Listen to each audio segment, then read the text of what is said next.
El siguiente programa es clasificación T, para mayores de 18 años. Dirección de Espectáculos Públicos, Radio y Televisión. Ministerio de Gobernación.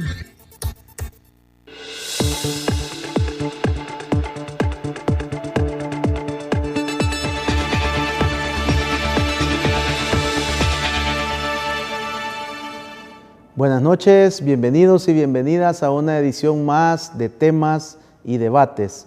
Les saluda Ricardo Sosa en espera de mayores bendiciones y éxitos en su familia, en sus negocios, en sus emprendimientos. En esta noche, un tema diferente. Estudiaremos desde la óptica de un especialista en psiquiatría cuáles son los efectos en los denominados asesinos en serie o asesinos seriales. Estudiaremos y comprenderemos también el fenómeno de lo que es un psicópata, un sociópata. ¿Y por qué estos temas? Porque en El Salvador se registran desde la década anterior un incremento de muertes violentas, de asesinatos en los cuales a través de los diferentes medios de comunicación y ahora las multiplataformas de redes sociales observamos mucha violencia, mucha hazaña y creo importante que a través de un profesional con toda la competencia y los atestados académicos, técnicos, especialistas, nos puedan ilustrar, nos puedan ayudar a comprender algún tema de gran interés público, de gran interés nacional y de connotación social. Así que en esta noche nos acompaña el médico psiquiatra, el doctor Cristian Adalid Reyes, a quien doy la más cordial bienvenida. Doctor, gracias por aceptar mi invitación. Muchas gracias, buenas noches. Pues es un gusto estar acompañándoles acá y desde el punto de vista clínico, pues con todo gusto para satisfacer las dudas que surjan. El doctor Reyes, quiero compartirles, amigos televidentes y cibernautas, que es médico de profesión con especialidad en psiquiatría. Además es docente universitario, presidente de la Asociación de Médicos Psiquiatras Salvadoreños por la Salud Mental. Tiene más de 15 años de trabajar en el Hospital Psiquiátrico Nacional de El Salvador, además de su tiempo como residente. Así que es una persona con mucha competencia, con mucha facultad para poder ilustrarnos en este tema y poder con términos entendibles, con términos muy prácticos, poder dejarnos una enseñanza de que nosotros podemos trabajar en la salud mental, en la prevención de la violencia, en la primera infancia. Así que creo que esta noche vamos a aprovechar y vamos a aprender mucho por el conocimiento del doctor Reyes. Doctor, ¿cuál es la importancia de la salud mental, principalmente en este momento que no ha finalizado la pandemia del COVID-19? Tenemos también muchas familias que pueden estar observando en esta noche el programa que han perdido a un familiar, a un ser querido, a un amigo representativo y lastimosamente por la misma situación, el protocolo COVID no les ha permitido llegar y tener ese ciclo de cierre de duelo que en otras oportunidades lo hemos conversado con usted. Pero ¿qué podemos hacer para mantener, a pesar de una salud mental? La salud mental siempre es importante cuidarla para evitar el aparecimiento de enfermedades de tipo ansioso, depresivas y, como usted muy bien lo mencionaba, la reacción de duelo. La reacción de duelo en algún momento puede convertirse en algo anormal, que no logren llevarlo a cabo. En psicoanálisis hay algo que se llama Gestalt. ¿En qué consiste? En que todo lo que se abre debe ser cerrado. Por ejemplo, acá estamos abriendo una Gestalt en el inicio de esta entrevista y al finalizarla nosotros estamos cerrando la Gestalt. Ante una situación de duelo surgen muchas situaciones, por ejemplo, cómo cerrar esa Gestalt con el ser querido, algo que no se dijo, algo que no se dejó de hacer, alguna problemática, proyectos que quedaron inconclusos, y si la persona ya no falleció, y que ya falleció, perdón, y peor aún, que ni siquiera pudo ver dónde quedó enterrado, no se llevaron a cabo los rituales según la religión y según las costumbres de nuestra población. Entonces todo esto afecta a la salud mental de las personas y pues prácticamente yo siento que lo peor de la pandemia ya lo pasamos, puesto ya hay esperanzas desde el momento en que ya nos comenzamos a vacunar. Sin embargo, no es de bajar los brazos, pero todavía falta mucho y las secuelas que les ha dejado ha estado dejando a la población pues es bastante grande. Conductas suicidas o gestos suicidas en personas que han perdido a un ser querido, llámese madre, padre, cónyuge, hijo. Esto sigue siendo todavía el pan de cada día. Doctor, ¿cuál es la definición o las diferencias entre una conducta suicida y un acto suicida? La conducta suicida es todo aquello que puede llevar a cabo cualquier persona y poner en riesgo su vida. Desde un intento por ahorcamiento, que la intención era suicidarse, pero por ejemplo que se rompió el lazo y no lo llevó a cabo por eso, o porque alguien lo logró bajar. Muchas veces atendemos personas que han estado suspendidas, incluso algunas que han tenido hasta fracturas de la columna cervical. Otro ejemplo puede ser un gesto suicida, por ejemplo, alguien que solamente quiera llamar la atención y que se toma, por ejemplo, 4-acetaminofén, que se da un rasguño en una mano. Y ya un acto suicida es el hecho de llevarlo a cabo, es decir, el terminar con su vida, es decir, la intención es suicidarse y que lo haya llevado a cabo. Doctor, es muy frecuente escuchar salvadoreños y salvadoreñas que como sociedad andamos la palabra muerte en la boca. Por cualquier cosa me quiero morir, estoy de muerte.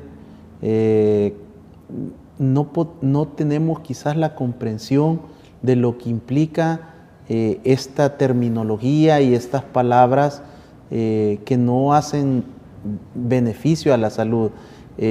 Esta práctica de tener la palabra muerte tan de nuestro pensamiento a nuestros labios, ¿indica algo o puede llevar a algo o se puede considerar normal? El concepto de muerte per se, es decir, estar implícito, lo que significa muerte, se comienza a desarrollar en el niño a partir de los 6 años.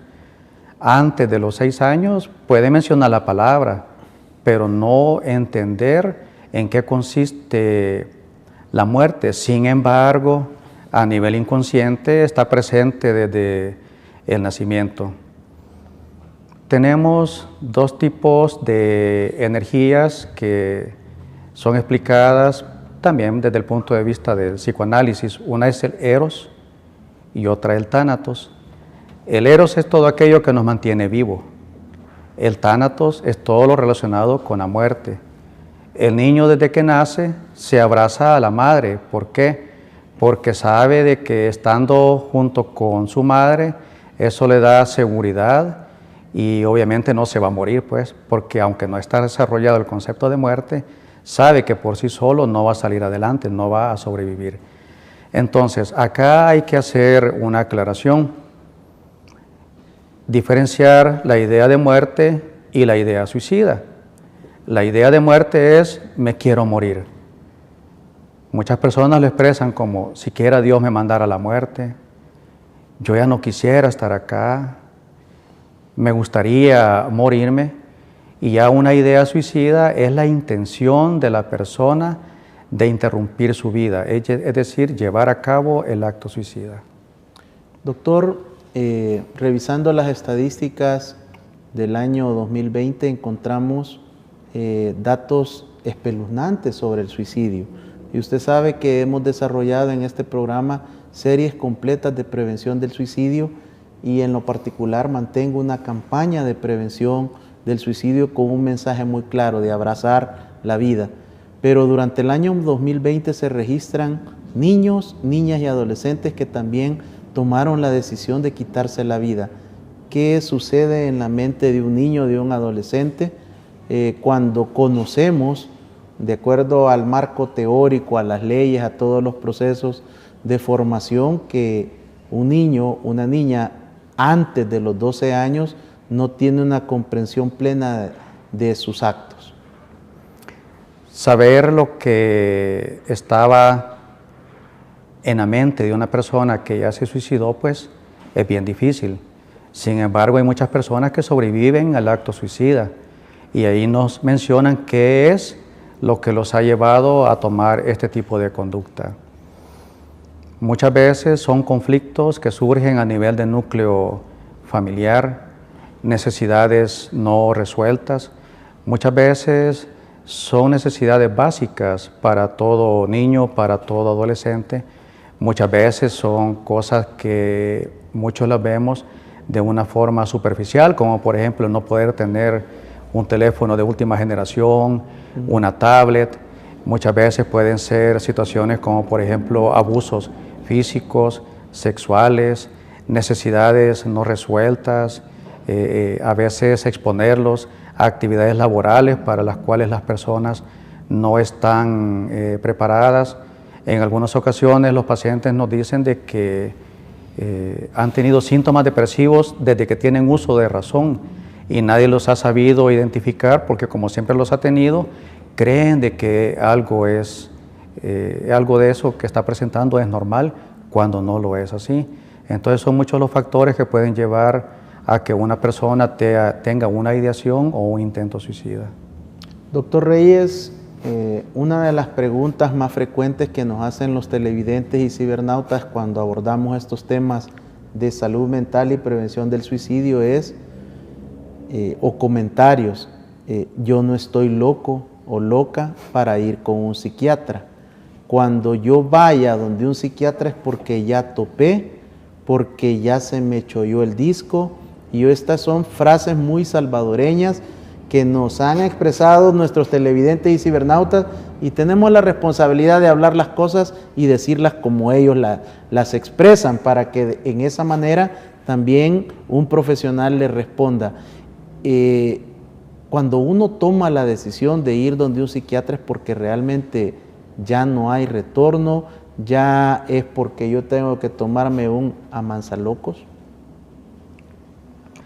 Aquí tienen que ver muchos factores, algunos de ellos es la etiqueta. La etiqueta es la marca, porque yo voy con un psiquiatra, porque yo voy con un psicólogo. El ir con un profesional a pasar consulta en estas áreas no quiere decir que se está loco, como peyorativamente se menciona. En algunos países se mencionan que es hasta una consulta de caché, es decir, que es necesario.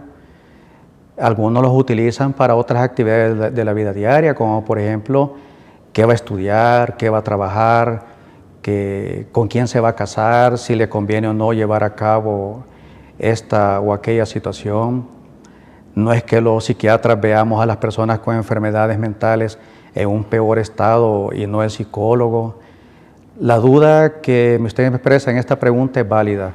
Muchos pacientes antes de agendar una cita o de consultar hacen preguntas como por ejemplo, quisiera saber si lo que tengo es normal, quisiera saber si no es anormal, si lo tienen otras personas, si no lo tienen otras personas.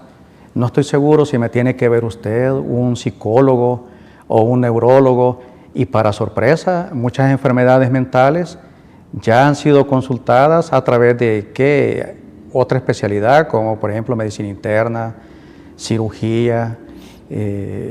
Una consejería sí puede ser bien dada a través de otras especialidades, y valga el comercial, los psiquiatras y los psicólogos no damos consejería, damos tratamientos a través de las psicoterapias, damos tratamiento también a través de los fármacos, tratando de modificar conductas, comportamientos, sacar adelante a los pacientes con las enfermedades y sobre todo evitar recaídas. Dentro de las enfermedades mentales, pues no solamente se atiende las que tienen conductas psicóticas, es decir, alucinaciones, ideas delirantes, ideas extrañas, sino que problemas de conducta, de comportamiento, síntomas ansiosos, síntomas depresivos, y muchas veces los abordajes tienen que ser con otras especialidades, pacientes que tienen otro tipo de enfermedades, y el no poder superarlas pues lleva a descompensación en estados psicóticos algunas veces, algunas otras ocasiones, problemas afectivos, problemas ansiosos, y dentro de la especialidad nosotros también tenemos un equipo multidisciplinario del cual el psicólogo forma una parte importante, trabajo social, enfermería, ayudantes de enfermería, etcétera. La enfermedad es abordada desde un punto de vista multisectorial, no solamente por el médico psiquiatra o psicólogo, y yo siento que es bueno que ya nos quitemos estas etiquetas, porque incluso antes de bajarse en el hospital psiquiátrico, los pacientes muchas veces nos dicen: yo no me bajo en la parada del hospital porque me van a ver que me voy a meter y van a decir que estoy loco, que tengo esto, que tengo aquello, y optan por bajarse una parada antes, una parada después, o qué sé yo, utilizan un montón de situaciones para que no vean que entran en el hospital. De hecho, cada uno de los psiquiatras que ejercemos en el país hemos recibido psicoterapias también. Nos hemos sometido a este proceso con dos objetivos principales. Uno, conocernos a nosotros mismos, y dos, aprender a dar psicoterapias. Y, por ejemplo, en mi caso, yo no me aparto de mi psicoterapeuta, aún está por ahí presente. Doctor, la sociedad salvadoreña presenta muchos antecedentes históricos, criminológicos, sociológicos, antropológicos y de otras disciplinas auxiliares para acreditarla como una sociedad violenta, una sociedad que resuelve o pretende resolver cualquier diferencia o conflicto por el uso de la fuerza, de las armas, arma cortopunzante, arma de fuego, el machete, el colín, la navaja, han formado parte de una tradición cultural en gran parte de nuestra población. ¿Cómo funciona el cerebro de una persona a nivel de los lóbulos en donde se puede considerar o concentrar los niveles de violencia? Sí, fíjese que una pregunta similar se hizo en un foro en la universidad cuando yo estaba en primer año para optar al título de médico general. Se nos dijo que por qué la atención en un servidor público generalmente es de forma violenta, quizás no violenta, sino que una forma inadecuada, de que no se trata bien o que se responde de una manera inadecuada. Y la respuesta unánime, podría decir, fue que porque vivimos en una sociedad violenta. Entonces, ¿qué se va a esperar de un profesional que lleve una sociedad violenta? Pero ahí me doy cuenta de que fue una respuesta errónea. Cada ser humano responde de una manera diferente. Todos tenemos un cuerpo, un cerebro, todos tenemos neurotransmisores, que son sustancias que llevan un mensaje a nivel cerebral, todos tenemos hormonas, todos tenemos los mismos órganos, aunque sea de manera diferente, pero la forma de reaccionar va a ser diferente en cada quien. No solamente se puede considerar violenta a la persona que va a utilizar un arma de fuego cortopunzante, que va a golpear, sino que hay muchos indicadores de violencia, como por ejemplo el sarcasmo. Muchas personas sarcásticas suelen tener ahí sus niveles de violencia bastante elevados, pero sin embargo logran controlarlos. Muchas gracias, doctor, por estas opiniones, por su disertación en esta primera aproximación de esta primera parte del programa, donde usted nos ha hablado de la importancia de la salud mental, de la prevención del suicidio, la conducta y la idea suicida, y finalmente también nos ha ilustrado sobre la necesidad que todos tenemos de poder acudir a donde los profesionales de la salud mental, psiquiatras, psicólogos, porque todos de alguna manera necesitamos la prevención y un mantenimiento adecuado de una salud mental. Al regresar continuaremos con esta interesante temática y entramos a la parte de la persona con psicopatías, las personas que también son denominados asesinos en serie. Regresamos.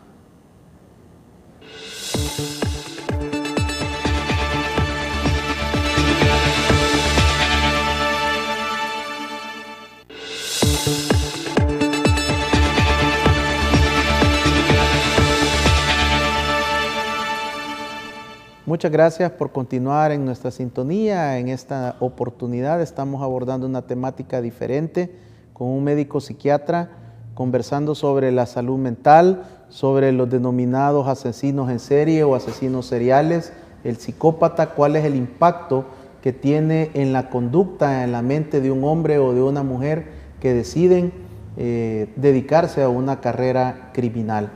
Doctor Reyes, el cerebro, ¿a dónde tiene ubicado estos situaciones de violencia? ¿A dónde están estos neurotransmisores que de alguna manera, no sé si es lo más adecuado decir, pueden fallar o se pueden ver alterados para presentar una conducta violenta? Y si esto es algo heredado. Sí, aquí pues hay tantas cosas de que hablar. Vamos a comenzar primero por las estructuras cerebrales. Las principalmente implicadas son la corteza frontal, que es la que tenemos en el área posterior a la frente, y la corteza prefrontal, que se encarga de la resolución de las diversas situaciones de la vida diaria, el poder dar respuestas de una manera adecuada. Y a nivel del sistema límbico, que es el área de respuesta afectiva, las emociones, que la tenemos a nivel del lóbulo temporal. Precisamente dos órganos, el hipocampo y la amígdala. La amígdala se encarga principalmente de dar respuestas de huida, de ataque. Es la que hace de que muchas personas reaccionen de manera violenta. Anteriormente se practicaban cirugías de este tipo, de extirpar, es decir, de cortar esta parte del cerebro en las personas que generan mucha violencia. En esas áreas principalmente tenemos algunos neurotransmisores que están involucrados, a la cabeza la serotonina. La serotonina es una sustancia que es un neurotransmisor, lleva información de un área específica a otra del cerebro, pero se ha visto que niveles bajos, principalmente a nivel del sistema límbico que mencioné y de la corteza frontal y de prefrontal, hay niveles bajos. En algunos países que se hacen estudios, se han visto que en la población reclusa, es decir, que se encuentra privada de libertad, los niveles de serotonina son bastante bajos. Arriba del 50% de las personas que se encuentran en esta situación tienen bajos los niveles de serotonina. Otro neurotransmisor implicado es la dopamina. Se ha visto de que personas que son potencialmente violentas o muy violentas tienen niveles de dopamina bastante elevados. ¿Qué implica esto? De que las personas buscan situaciones placenteras, buscan nuevas emociones, y esto se convierte en un círculo vicioso. A mayor cantidad de dopamina, mayor involucramiento en la búsqueda de nuevas emociones. Pero aparte de estos neurotransmisores, también se ha visto de que hay otro, como es la noradrenalina. Se ve de que al momento de realizar estas situaciones de violencia, los niveles de noradrenalina se encuentran bastante elevados. Y otra situación de que casi no, los estudios no los involucran en situaciones de violencia son las hormonas masculinas, como la testosterona. Se ha visto que hay personas de que son muy violentas, que tienen niveles altos de testosterona y de andrógenos. Pero el cerebro no es una parte inerte, el cerebro de usted no es igual a mi cerebro o el de las demás personas, es decir, los órganos son iguales, los neurotransmisores son los mismos. Sin embargo, podemos hablar también de otras cuestiones, como por ejemplo la personalidad de cada quien. La personalidad tiene dos componentes: el temperamento, que es lo que cada quien hereda de sus padres, eso es heredado, y el carácter, que es todo lo que yo desarrollo acerca de lo que existe en mi entorno, el trato de mis padres, de mis hermanos, de los abuelos, de los tíos, de las figuras de autoridad, de la televisión, de los maestros. Todo esto forma la personalidad de cada quien. De hecho, las personas que no respetan las figuras de autoridad, las que no se rigen bajo normas éticas, morales, que no hay ningún sentimiento de culpa en desarrollar conductas delictivas o dañar a otras personas, vemos que los manuales diagnósticos los catalogan como trastorno antisocial de la personalidad, si tiene 18 años o más. Si es un menor de edad, los cataloga como un trastorno disocial. ¿Por qué? Porque la personalidad se entiende que a los 18 años todavía no se ha tratado de formar. Entonces son dos componentes muy importantes, pero no solamente eso es lo que influye, sino que también factores sociales, factores de estrés, la actual pandemia a la que hemos estado viviendo no solamente en nuestro país, sino que a nivel mundial, la delincuencia, la pobreza, la falta de generación de empleos. Es decir, es un conjunto de situaciones que van a formar la personalidad de cada quien. Obviamente, ¿verdad?, tiene que ver mucho el factor biológico, no se puede dejar de lado, pero ya lo vamos a abordar más adelante. Hay personas que pueden ser psicópatas, que pueden ser sociópatas, pero sin embargo no verse involucrados en actos delictivos, porque no podemos etiquetar. No porque una persona sufra X o Y enfermedad va a reaccionar de una manera inadecuada o en meterse en problemas con la ley. Podemos hablar también de conductas desadaptadas. Una conducta desadaptada es algo que se sale de la norma, que la sociedad no lo ve de una manera en la cual la sociedad se va a mantener estable. Por ejemplo, ¿qué hacen ante un delincuente? Llevarlo ante la ley y si se le comprueba el delito, pues va a la cárcel. Anteriormente se manejaba el sistema manicomial, que si alguien tenía alguna enfermedad mental era sinónimo de confinarlo a un hospital psiquiátrico, y de hecho muchas personas todavía piensan de esa manera y realmente no es así la situación, porque la persona ya restablecida su salud mental tiene que regresar a su entorno y son personas completamente funcionales. Los medicamentos de hoy en día hacen de que las personas sean completamente funcionales y parecieran no tener ningún tipo de enfermedad mental, trabajan como cualquier otra, tienen familia, estudian. Es una persona que es compatible con la sociedad.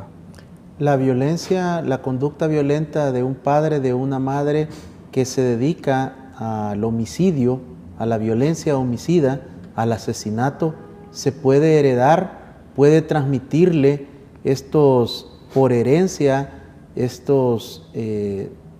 situaciones que le afecten a nivel cerebral. Sí, claro que sí, aunque no necesariamente de una forma heredada. Es decir, si yo soy un hijo de pandillero, no necesariamente voy a desarrollar conductas pandilleriles.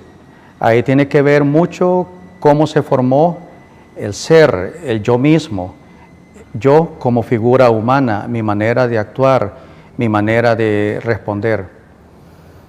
Todos tenemos tres estados: el yo padre, el yo adulto y el yo niño. No importa la edad, y esto comienza a desarrollarse desde los 6 meses de edad.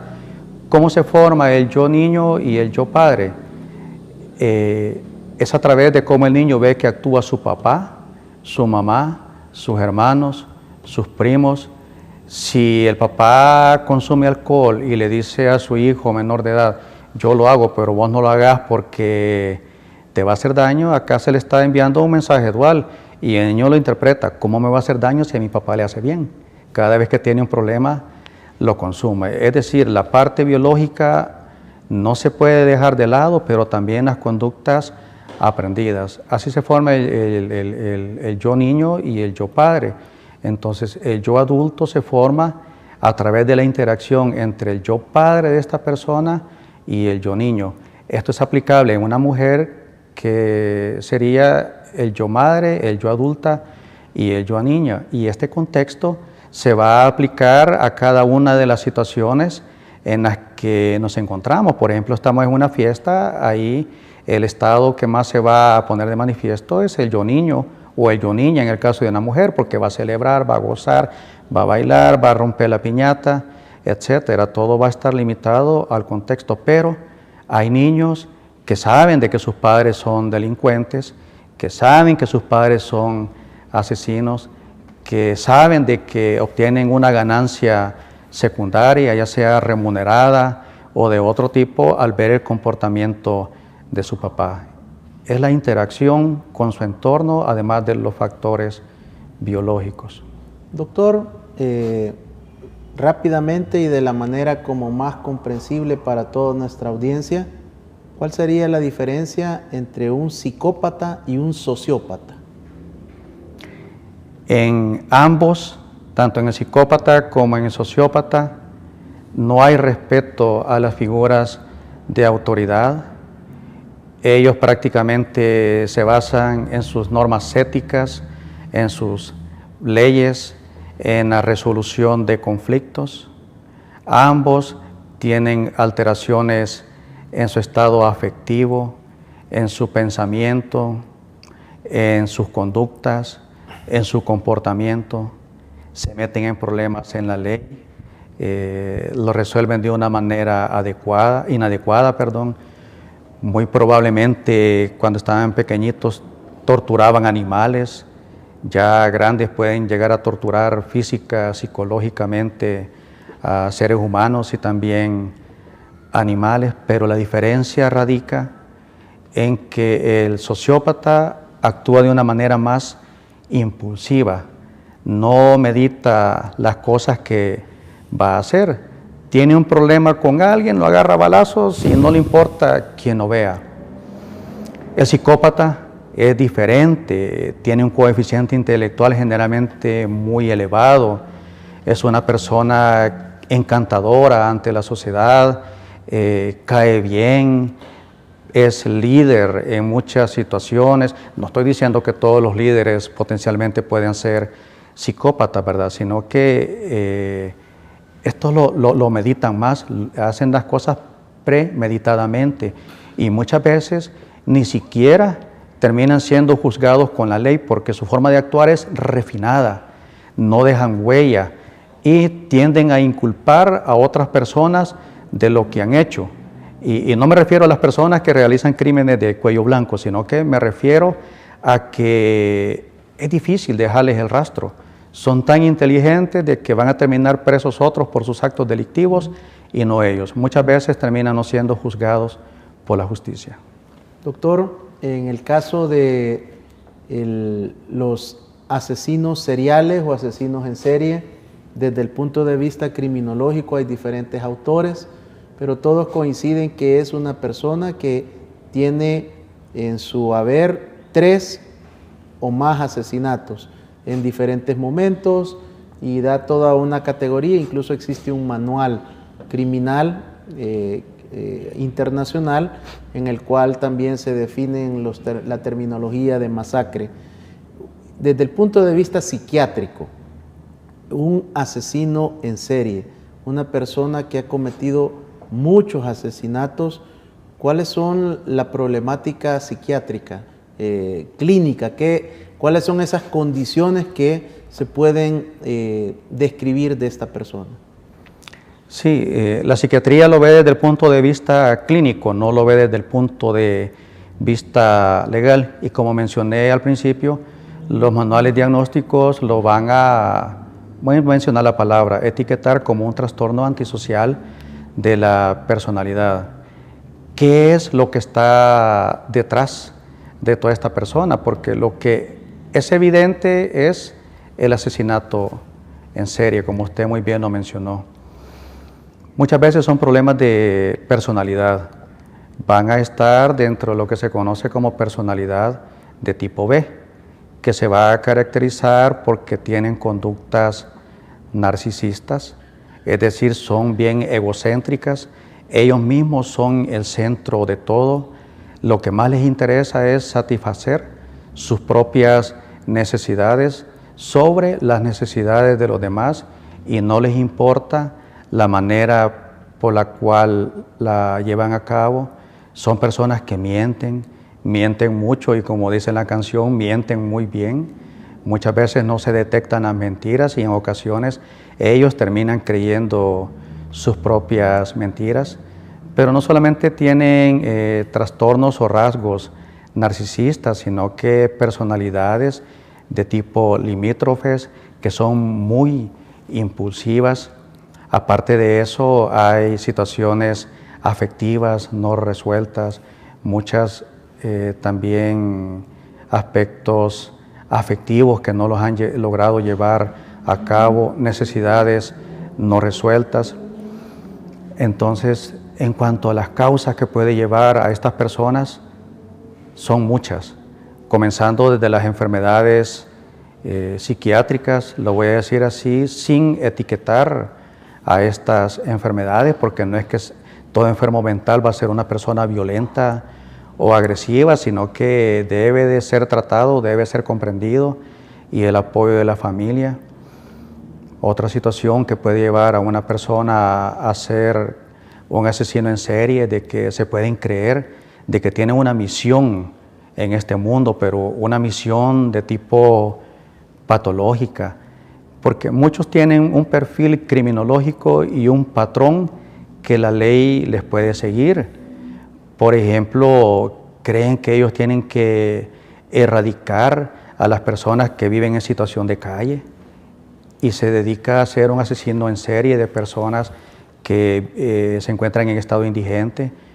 Hemos visto casos de asesinos en serie que se dedican a asesinar a prostitutas, otros que asesinan homosexuales o personas con conductas desviadas también. Entonces hay muchos perfiles, otros el monetario. Pueden ser muchas las causas que van a llevar a una persona a ser asesino en serie. Muchas gracias, doctor, por esta ilustración y por sus conceptos. Creo que nos han permitido tener un conocimiento básico, una aproximación para poder comprender muchos fenómenos sociales, criminales que ocurren en nuestro país. Al regresar, continuamos con el tema. Es momento de un refill de café, de lechita caliente. Siga compartiendo en Canal 67, el canal de las estrellas en El Salvador.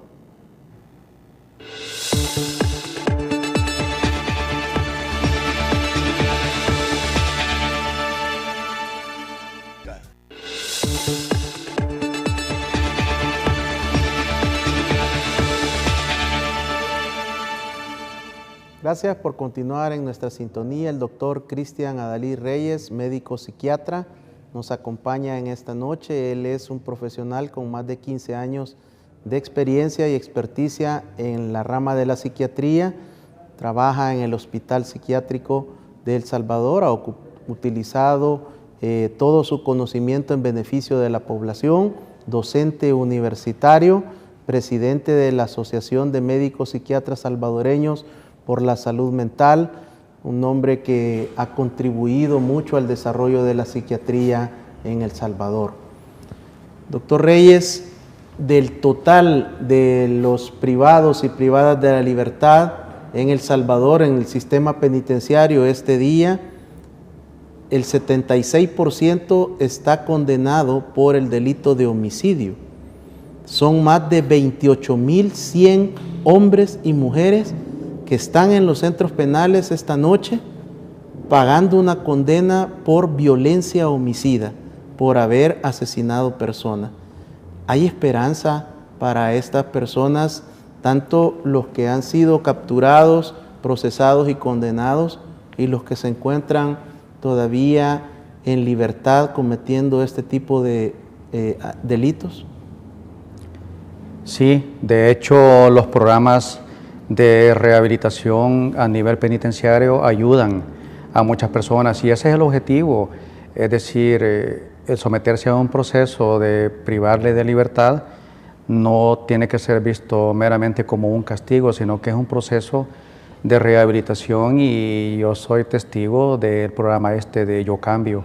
Se ha visto cómo estas personas en su etapa de rehabilitación andan realizando actividades en beneficio de la población salvadoreña. Sí, son personas rehabilitables. El hecho de cometer, bueno, yo no tengo mayor contacto con la justicia, pero el hecho de cometer un homicidio, la criminología toma en cuenta muchos factores. ¿Qué lo llevó a cometer un homicidio? ¿Qué es lo que pasaba por la mente de esta persona al llevarlo a cabo? Nosotros tenemos muchos pacientes de que cometen actos de este tipo debido a la suspensión de medicamentos. Y cuando revisamos el expediente clínico han estado muy estables y tal vez ya tenían 3, 4, 5 años de haber suspendido la medicación. Obviamente no quiero decir de que todas las personas que han cometido un homicidio deben de tener un tratamiento farmacológico, pero sí en los centros penales de nuestro país también hay equipos multidisciplinarios compuestos por psiquiatras, psicólogos, trabajador social y personas de los derechos humanos. Sí son personas rehabilitables, pero tampoco quiere decir de que ya salí de un centro penal, ya la hice y que ese va a ser un boleto para seguir cometiendo actos delictivos. Es todo un acompañamiento y las personas que han estado en algún centro penal y que he tenido la oportunidad de tratarles, veo de que la justicia tampoco los deja que a su libre albedrío, sino que tienen que presentarse a firmar, qué sé yo, cada semana, cada 15 días, cada mes, según sea el caso. Incluso personas con la mayor perturbación mental que puede existir, los he visto salir adelante, pero acá también es un factor bien importante la familia, porque cuando una persona ya ha cumplido su pena, por así decirlo, muchas veces no los quieren aceptar en sus casas, y entiendo que el sector justicia también tienen un plan para estas personas que los preparan para desarrollarse tanto laboralmente y ser reinsertados a la sociedad. Doctor Reyes, también en el caso de las personas que cometen estos asesinos en serie o asesinatos múltiples, hemos observado, y recuerdo muy bien, entre el año 2002, 2003, comienzan a surgir estas personas que son decapitadas, que son desmembradas y comienzan a esparcirse las partes de su cuerpo por diferentes puntos de la ciudad capital. Esto se incrementa en la década anterior y hemos llegado a una serie de casos de connotación social, de desmembramientos, de descuartizamiento, como se conoce dentro del área criminológica, decapitados, semienterrados, fosas o cementerios clandestinos. ¿Qué pasa por la mente de esta persona? Porque la sociedad no lo comprende, la sociedad juzga, critica, condena y es muy dura la sociedad ante este tipo de delitos y crímenes y muchos incluso acarician la idea de que se quemaran los penales. Pero, ¿qué sucede en la mente de esta persona? No tiene conciencia, no tiene remordimiento, no le importa. Desde la psiquiatría, ¿qué lectura podemos tener de estos actos? Cada caso es individual. Una situación es quitarle la vida a una persona y otra muy diferente es el mensaje que se está dejando al momento de cometer un homicidio. Por ejemplo, sabemos de que a una persona le van a quitar la vida con 1 o 2 balazos en la cabeza, por poner un ejemplo. Pero hemos visto situaciones donde la cabeza aparece por un lado, un brazo por otro, una pierna por otro lugar. Entonces se le está enviando ahí obviamente un claro ejemplo a la sociedad. ¿Cuál es la ganancia secundaria? Y esto es bien importante que lo mencione porque he tenido la oportunidad de tratar varios casos de personas que han intentado quitarse la vida porque secundaria a una idea paranoide o bajo efectos de drogas creen que lo van a matar. Entonces cuando les pregunto, ¿cuál es la diferencia entre que lo maten y usted quitarse la vida? Lo que pasa es que si yo me mato me van a enterrar enterito, pero sin embargo, si me mata otra persona me va a cortar la cabeza, me va a cortar los dedos, me va a torturar, me va a hacer esto o aquello. Entonces, ¿cuál es la ganancia secundaria en quitar la vida de esta manera? Estamos hablando del desmembramiento, pero sin embargo, desde la historia de la humanidad se han dejado mensajes. Por ejemplo, vemos los romanos, ¿qué es lo que hacían? La crucifixión, y dejaban los cuerpos expuestos para ver la agonía de estas personas. Y el mensaje era, si haces esto o aquello, vas a terminar crucificado. Lo que se mencionan también en las películas de Drácula, que obviamente distorsionadas por Hollywood, pero llevaban a cabo el empalamiento. Es decir, estas personas llevan a cabo es decir, meterles una estaca en el abdomen y dejarlos expuestos a toda la sociedad. ¿Cuál es la ganancia secundaria? ¿Qué es el mensaje que le quiero dar a la sociedad? Obviamente esto va a aterrorizar a todo mundo. El objetivo de esta persona no solamente es quitarle la vida a otra persona, sino que dejar un claro mensaje, llámese ¿qué? Al gobierno, a la sociedad, a sus rivales, a sus enemigos, a la familia, a quien sea, pero sí es de mucho impacto. Doctor Reyes, desde la psiquiatría, ¿hay algún asesino, hay algún criminal, hay alguna persona catalogada como descuartizador de otra persona con la categoría de irrecuperable? Hay casos que nunca le llegan a la psiquiatría, a la criminología, ni a la psicología, pero desde el punto de vista de la psiquiatría cognitivo-conductual, nada es irrecuperable. Siempre es posible modificar una conducta. Que sea un caso difícil, no lo voy a negar, pero sí, según el punto de vista cognitivo-conductual, todo caso es recuperable. No podemos decir, esta persona es por gusto o no lo voy a sacar adelante. Siempre hay algo que hacer, pero como repito, muchos casos nunca le llegan a la psiquiatría, a la psicología, ni a la criminología, pero esta es una situación no solamente de cada una de las 3 áreas, sino que también tiene que ver mucho el sistema legal, lo ético profesional, y hay muchas películas de Hollywood y de otros tipos de cine que abordan temáticas como estas. Doctor, en la comunidad, en el día a día, en el pasaje, en el cantón, en el caserío, en la colonia, ¿cuál sería la medida de recomendación para poder vivir una sociedad diferente, desarrollarnos en una cultura de paz y en una sana convivencia? Todo comienza desde la familia, desde el momento de que alguien decide formar un vínculo con un hombre, con una mujer, tener hijos, debe ser un acto planificado, tener las condiciones para poder llevarlas a cabo.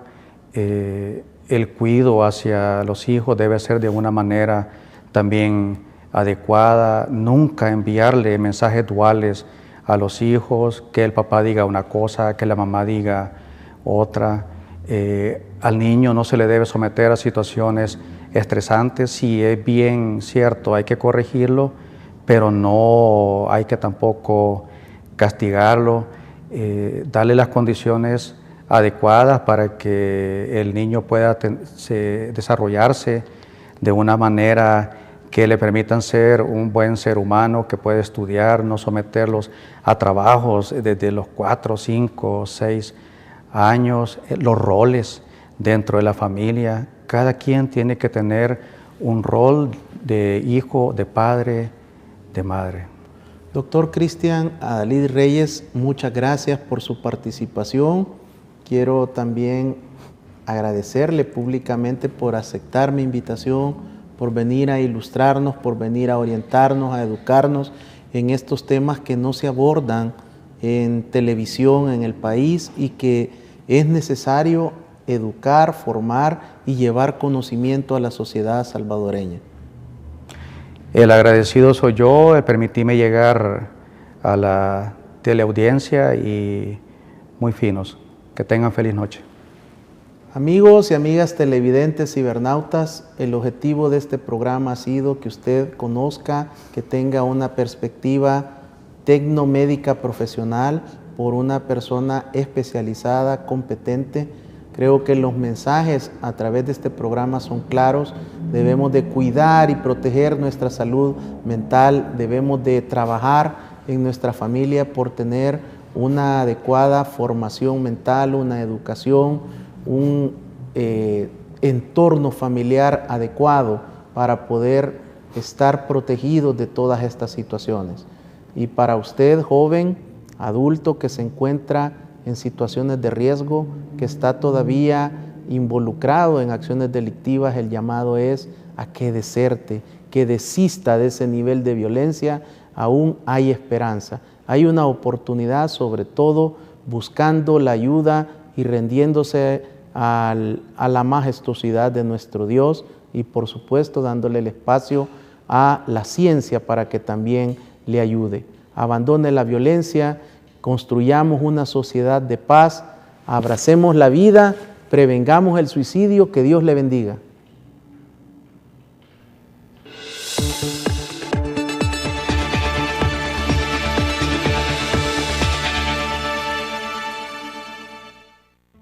Los conceptos vertidos en el programa anterior son responsabilidad directa de quien los emitió. En ningún momento representan la línea editorial de esta estación televisora.